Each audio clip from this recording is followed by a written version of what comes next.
Guys, अस्सलाम वालेकुम। Welcome back to my YouTube channel. मैं फैजान। ख़वातीनो हज़रात, मैंने पिछली वीडियो में जिक्र किया था कि जब हम किसी लड़की या लड़के का रिश्ता देख रहे होते हैं या फिर अपने लिए लाइफ पार्टनर देख रहे होते हैं तो किन बातों का ख्याल रखना ज़रूरी है। आज की वीडियो में मैं आप लोगों के साथ शेयर करूंगी कि किस तरीके से हम अपने आप को शादी के लिए तैयार कर सकते हैं, हम अपने आप को किस तरह से इस नए सफ़र के लिए प्रिपेयर कर सकते हैं।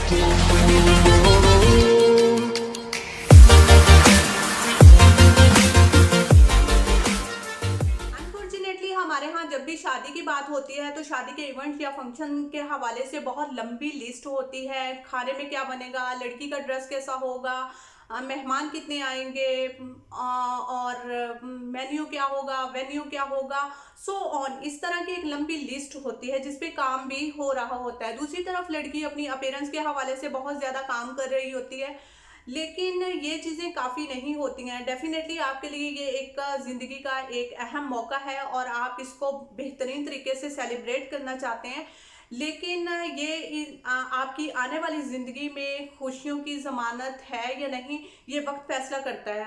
लेकिन उससे पहले कुछ एक चीज़ें ऐसी हैं जो हमारी ज़िंदगी गुजारने के लिए बहुत ही ज़रूरी हैं, जिन पे काम करना भी ज़रूरी है। वो है हमारी अपनी ज़ात।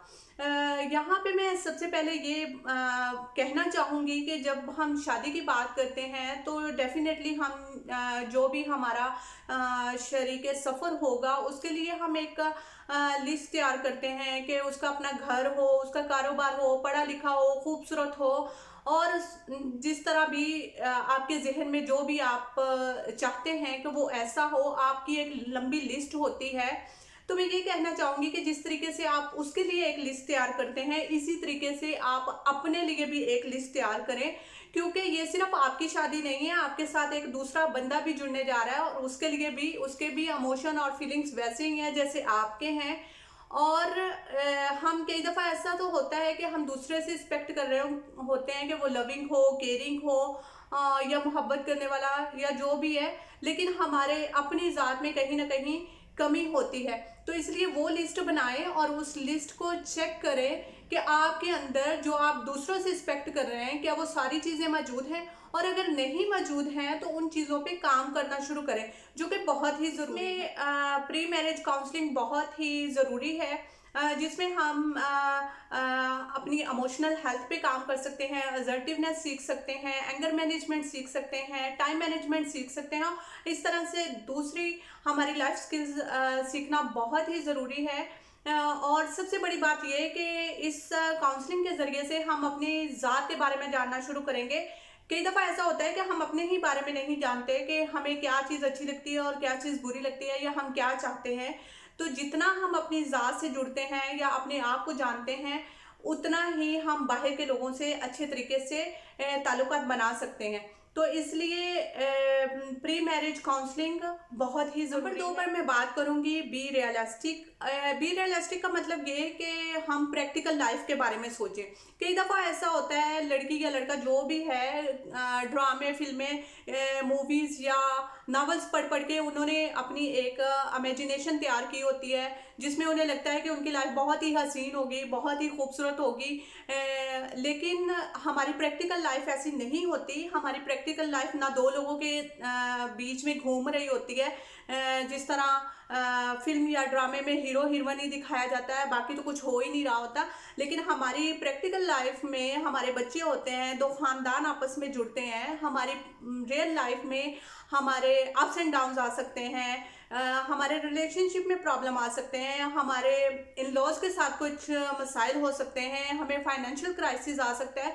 तो उन चीज़ों के लिए अपने आप को प्रिपेयर करें। हमारी इमेजिनेशन जो होती है वो सिर्फ हमारी इमेजिनेशन होती है, उसका रियल के साथ कोई भी ताल्लुक नहीं होता। तो अपनी इमेजिनेशन से बाहर निकलकर रियलिटी को एक्सेप्ट करना सीखें। पर मैं बात करूँगी कि ओपनली बात करें और क्लियरली बात करें। कई दफ़ा ऐसा होता है कि रिश्ता आता है, रिश्ता अच्छा होता है, मिसाल के तौर पे लड़का बाहर गया हुआ है और बाहर जाने की वजह से रिश्ता एक्सेप्ट कर लिया जाता है क्योंकि लड़का बाहर है, लेकिन उसने आगे की लाइफ के बारे में क्या सोचा हुआ है वो किसी को भी मालूम नहीं होता। लड़का लड़की को अपने माँ बाप के साथ रखेगा, वो अपने माँ बाप के साथ रहेगी, या फिर वो उसको परदेश में साथ लेके जाएगा, ये कुछ भी मालूम नहीं होता। और या फिर इस चीज़ को हिडन रखा जाता है, बात ही नहीं की जाती इस टॉपिक पे कि बाद में क्या होगा। तो इस तरह की कुछ चीज़ें होती हैं। दूसरी तरफ ये है कि हो सकता है कि किसी लड़की का ये माइंड ना हो कि वो 2 साल तक बच्चा पैदा नहीं करना चाहती, या फिर वो जॉइंट फैमिली सिस्टम में नहीं रहना चाहती, वो अपनी जॉब करना चाहती है, अपने माँ बाप का ख्याल रखना चाहती है। जो भी आपके जहन में है उन चीज़ों को ओपनली बात करें। दूसरी तरफ ये कि अगर लड़का है, अगर वो स्मोकिंग कर रहा है या उसको कोई इस तरह की आदत है, तो वो भी यही सोचता है कि शादी के बाद ठीक हो जाएगा। लेकिन अगर इस तरह की कोई चीज़ें हैं जो आपको लगता है कि वो आपकी आने वाली ज़िंदगी में मसाइल पैदा कर सकती हैं, तो बेहतर है कि आप यहीं पे स्टॉप लगा दें। क्योंकि सिर्फ अच्छा रिश्ता देख लेना या उसका कारोबार देख लेना या लड़का परदेश में है ये देख लेना काफ़ी नहीं होता। क्योंकि आगे अगर वो लड़की को साथ नहीं ले जा पाएगा, या फिर वो उनके खानदान में रवाज नहीं है लड़की को सेपरेट रखने का, तो इस तरह की चीज़ें जो हैं वो फिर आगे जाके बहुत सारी मुश्किलात पैदा कर देती हैं। तो इसलिए जो भी अगर आपकी इंगेजमेंट हो चुकी है, या फिर आपकी बातचीत होती है, आप उसको जानते हैं, या फिर माँ बाप के ज़रिए से दो फैमिलीज आपस में बात कर सकती हैं कि हम ये चाहते हैं। किसी भी चीज़ को हिडन नहीं रखना चाहिए, उस चीज़ को ओपनली बात करना चाहिए बिना शर्म के। अगर बच्चों के हवाले से भी बात है, आप बच्चा फ़ौरन नहीं पैदा करना चाहते तो उसके बारे में भी आप बात कर सकते हैं। क्योंकि ये कोई शर्मनाक बात नहीं है, ये आपका हक है कि आप इस चीज़ को पहले से ही क्लियर करें।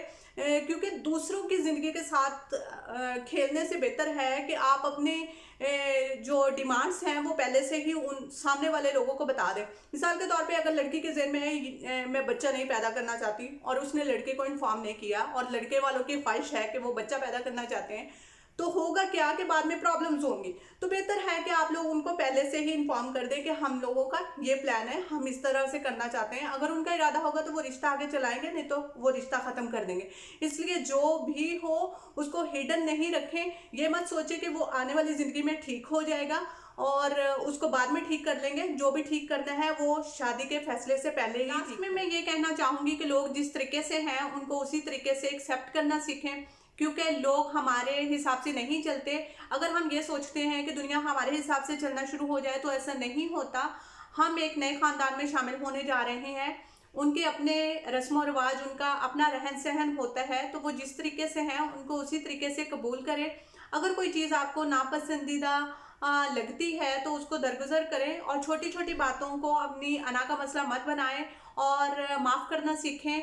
और सबसे बड़ी बात जो अहम है लड़कियों के लिए वो ये कि सेविंग करना सीखें, जो कि हमारे लिए बहुत ही ज़रूरी है। बहुत सारी लड़कियों को पहले से ही वो ये ख्वाब लेके आई होती हैं कि अच्छे कपड़े पहनने, अच्छी ज्वेलरी करनी है, या जो भी उनकी ख्वाहिशात जो उनके अपने घर में पूरी नहीं होती वो शौहर के घर में जाके पूरा करना चाहती हैं। जी आप बिल्कुल ज़रूर करें और ये आपका हक भी है। लेकिन अगर आप सेविंग करना जानती होंगी, आपको पैसे की कदर होगी, तो जब कभी आपकी लाइफ में कोई इस तरह के क्राइसिस आएंगे तो आप अपने शौहर की मदद कर पाएंगी। और अपने शौहर को प्रायोरिटाइज करना सीखें। आपको इस बात का इल्म होना चाहिए कि आपकी शादी के बाद आपका शौहर ही आपकी फर्स्ट प्रायोरिटी होगा। होप गाइज आप लोगों को ये वीडियो पसंद आई होगी। आने वाली वीडियोस में मज़ीद हम इस टॉपिक पे बात करेंगे। मेरे चैनल से जुड़े रहने के लिए इसको सब्सक्राइब कर लें। मिलते हैं एक नए टॉपिक और एक नई वीडियो के साथ। जज़ाकल्लाहु खैर। अल्लाह हाफ़िज़।